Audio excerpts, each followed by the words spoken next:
प्रेम म्हणजे प्रेम असतं, तुमचं आणि आमचं अगदी सेम असतं असं पाडगावकरांनी जरी म्हटलं असलं तरी प्रत्येकाचं प्रेम काही सारखं नसतं. प्रत्येकाची प्रेमाची गोष्ट ही थोडीशी का होईना वेगळी असते. आपल्या स्वतःचं खूप खास असतं आणि प्रत्येकाला आपलं पहिलं प्रेम आयुष्यभर मिळतं असंही नाही.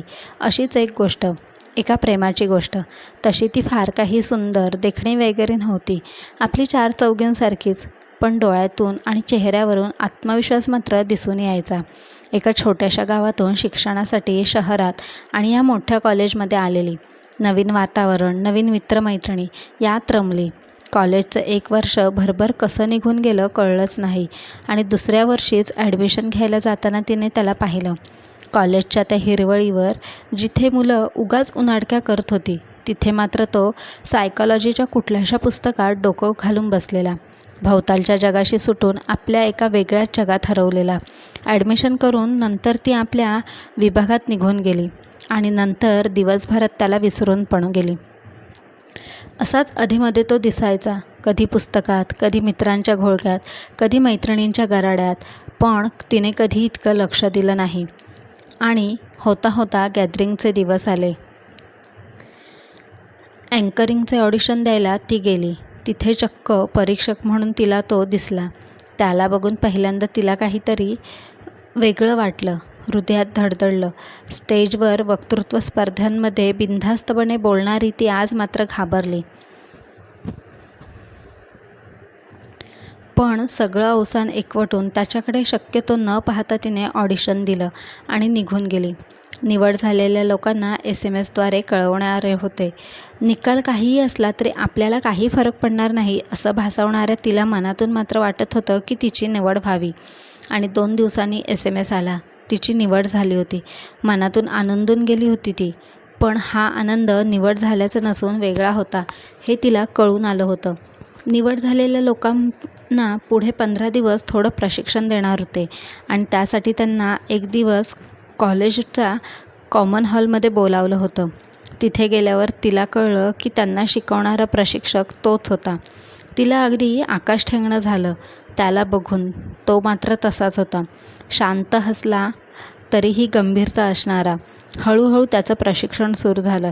आता ती अधीरतेने लेक्चर संपवून प्रशिक्षणाला जाण्याची वाट बघायला लागली. किंबहुना ती कॉलेजला त्याच्यासाठीच जायला लागली. त्याचं शिकवणं, त्याने सांगितलेले सगळे बारकावे अगदी मन लावून ऐकायला लागली. त्याच्याकडे निरखून बघताना तिला लक्षात आलं की हसल्यावर त्याच्या उजव्या गालावर खळी पडते. त्या खळीत तिचा जीव गुंतला. पण अजून इतकी मैत्री झाली नव्हती की ते दोघं एकमेकांना पूर्ण ओळखतात. असंही नव्हतं. ती त्यांच्यासाठी एक विद्यार्थिनी होती.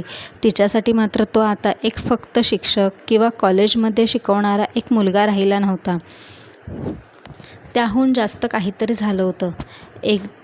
एक दिवस एक लेक्चर होणार नव्हतं, त्यामुळे ती नेहमीच्या वेळेपेक्षा आधी कॉमन हॉलमध्ये गेली. कुणीही आलेलं नसणार ह्याची तिला खात्री होती. पण तिने पाहिलं की त्या कॉमन हॉलमध्ये तो आलेला होता आणि कुठल्याशा पुस्तकात हरवून गेलेला.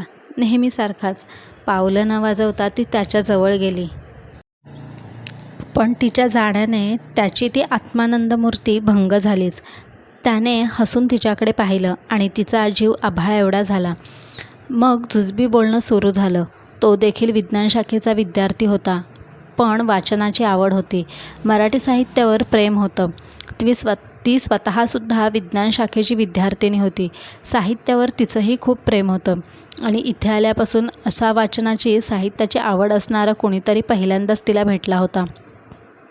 त्यामुळे त्यांच्या त्या भेटीने आणि आवडीने त्यांचे मैत्रीचे दरवाजे उघडले. कालांतराने एकमेकांचे मोबाईल नंबर दिले आणि घेतले गेले. पुस्तक, लेखकांवरून सुरू झालेली ही मैत्री पुढे एकमेकांच्या वैयक्तिक आयुष्यातही आली. सुखदुःख वाटले जाऊ लागले.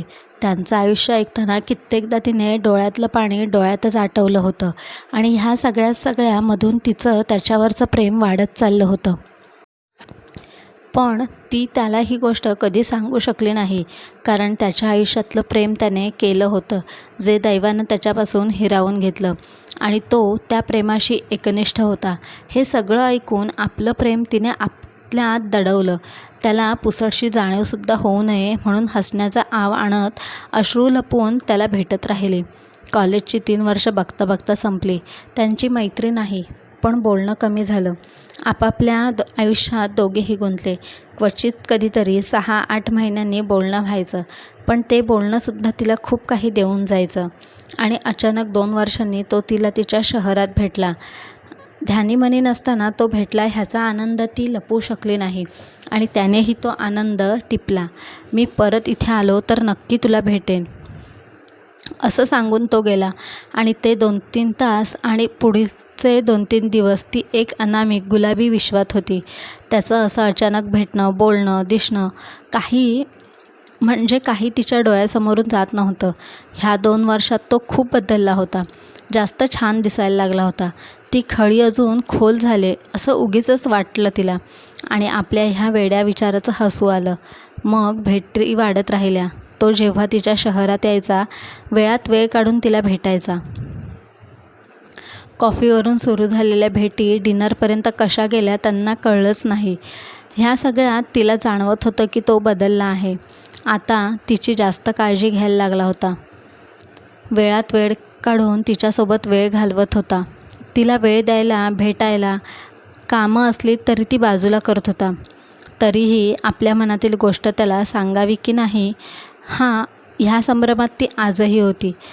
ते सांगून आपण आपली ही मैत्री तर गमावून बसणार नाही ना, ह्याची तिला चिंता वाटत होती. म्हणून मनातलं प्रेम आपल्या मैत्रीत दाखवून वेळ मारून नेत होती. शिवाय त्याच्या मनात नेमकं काय आहे ह्याचा अंदाज तिला येत नव्हता. एक दिवस असाच तो भेटायला आला, पण न सांगता. तिच्या हॉस्टेलच्या बाहेर येऊन त्याने कॉल केला की मी आलो आहे, आपल्याला बाहेर जायचं आहे, पटकन आवरून ये, मी वाट बघतो आहे. तिला विचार करायला देखील वेळ नव्हता. पटकन आवरून ती गेली. दिवसभर फिरून रात्री जेवण करून दोघे निघाले. ती पौर्णिमेची रात्र होती. आकाशात पूर्ण चंद्र होता आणि थंडीचे दिवस असल्याने रस्त्यावर सामसूम होती. दोघेही एकमेकांशी एक शब्दही न बोलता त्या भारावलेल्या वातावरणातून चालले होते. अचानक ती शांतता भंग करत तो म्हणाला, आकाशात असा पूर्ण चंद्र, ही थंडी, ही शांतता आणि ह्या सगळ्यातून चाललेलो आपण. आयुष्य जगायला अजून काय लागतं? तिने हे ऐकलं आणि चमकून त्याच्याकडे पाहिलं. तो मात्र त्याच्याच तंद्रीत होता. ह्या सगळ्याचा अर्थ लागेपर्यंत तिचं हॉस्टेल आलं. निरोपाची वेळ आली आणि न राहून तिने त्याला घट्ट मिठी मारली. डोळ्यातून वाहणार पाणी आज तिने थांबवलं नाही. त्याचा शर्टवर तिच्या अश्रूंचे डाग पडू दिले. तिच्या अचानक मिठी मारण्याने तो भांबावला होता, पण काही क्षणात लगेचच सावरला आणि त्याने तिला मिठीतून सामावून घेतलं. काही क्षणांचा खेळ, पण त्या क्षणात ती इतके वर्ष त्याच्यासोबत असून, त्याच्याजवळ असून ती बोलू शकली नाही ते सगळं होतं. त्याच्या मिठीत काही निमिष गेले असतील, पण तिला ते जन्मांसारखे वाटले. शेवटी मिठी सैल करत तोच तिला म्हणाला, खूप उशीर झाला आहे, तुला आता गेलं पाहिजे. आणि तिच्या कपाळावर आपले ओठ टेकवत तिच्याकडे पाठ करून तो त्याची वाट चालू लागला. एकदाही मागे वळून न बघता. काय झालं, कसं झालं ह्या विचारांच्या धुंदीत ती खोलीत कधी आली, कशी आली आणि पलंगावर पडून झोप कधी लागली हे तिलाच कळलं नाही. सकाळी उठली तेव्हा रात्रीचं सारं आठवून तिच्या अंगावर काटा आला आणि चेहऱ्यावर लाजेची लाली उठली. ती स्वतःच गालात खुदकन हसली आणि आवरायला लागली. सगळं आवरून तिने त्याला फोन करायला मोबाईल हातात घेतला तर त्याचा मेसेज आलेला. धडधडत्या छातीने तिने मेसेज उघडला आणि वाचायला लागली. वाचताना डोळ्यात कधी पाणी आलं आणि ते गालावरून शांतपणे कधी ओघळायला लागलं याचं भान तिला राहिलं नाही. त्याने लिहिलं होतं, डिअर, काल रात्रीच्या प्रसंगाने आपल्यातील मैत्रीचं नातं गळून पडलं. तुझ्या भावना, तुझं प्रेम मला तू न बोलताही कळलं. हे मला आपण कॉलेजला असतानासुद्धा कळलं होतं. मी जाणून बुजून त्याच्याकडे दुर्लक्ष करत होतो.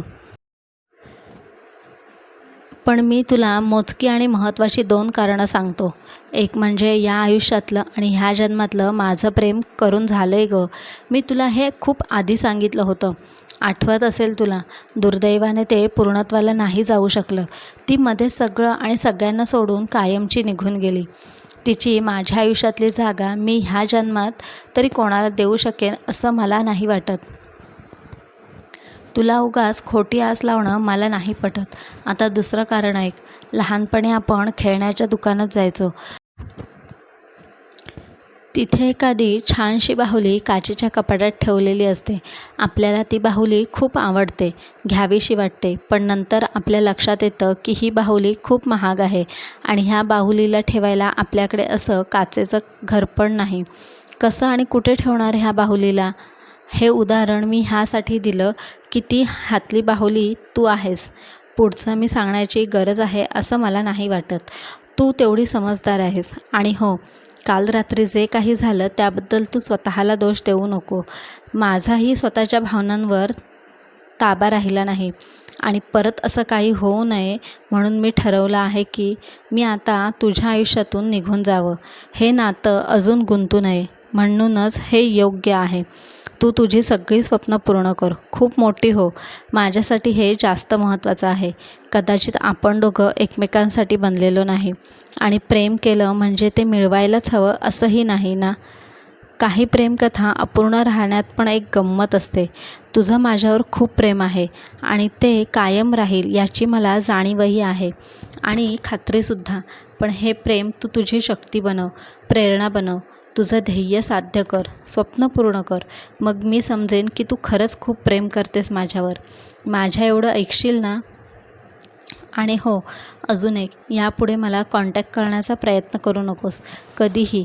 माझी कोणतीही आठवण तुझ्याजवळ ठेवू नकोस. मला तुझ्या मनात ठेव, फक्त आठवण म्हणून. करशील ना एवढं माझ्यासाठी? सगळे मेसेज वाचून तिने ते डिलीट केले, नंबर डिलीट केला आणि मनमोकळं रडून घेतलं. खूप खूप रडून घेतलं. ह्यावर परत कधीही न रडण्यासाठी. आज ती एक प्रेमळ पत्नी आहे, एक आई आहे, एक प्रथितयश लेखिका आणि एक प्राध्यापक आहे. त्याने सांगितल्याप्रमाणे तिने सगळं ऐकलं, स्वतःची सगळी स्वप्न पूर्ण केली. आज तिला नाही माहीत तो कसा आहे, कुठे आहे, त्याने लग्न केलं की नाही, नवीन काही वाचलं की नाही, काहीही माहीत नाही आणि ती माहिती काही काढतही नाही. हेही ऐकलं त्याचं. अधूनमधून काही मैत्रिणींकडून येतं कानावर त्याच्याबद्दल, पण ती पूर्ण दुर्लक्ष करते. स्वतःच्या वयात आलेल्या लेकीला पहिलं प्रेम म्हणजे काय सांगताना तिने हे सगळं आठवून गेलं आणि सवयीप्रमाणे तिने पाणी डोळ्यातच आटवलं. शेवटी मात्र लेकीला हे सांगायला विसरली नाही की चिमू, अगं ही प्रेमकथा अपूर्ण राहण्यात पण एक गंमत असते.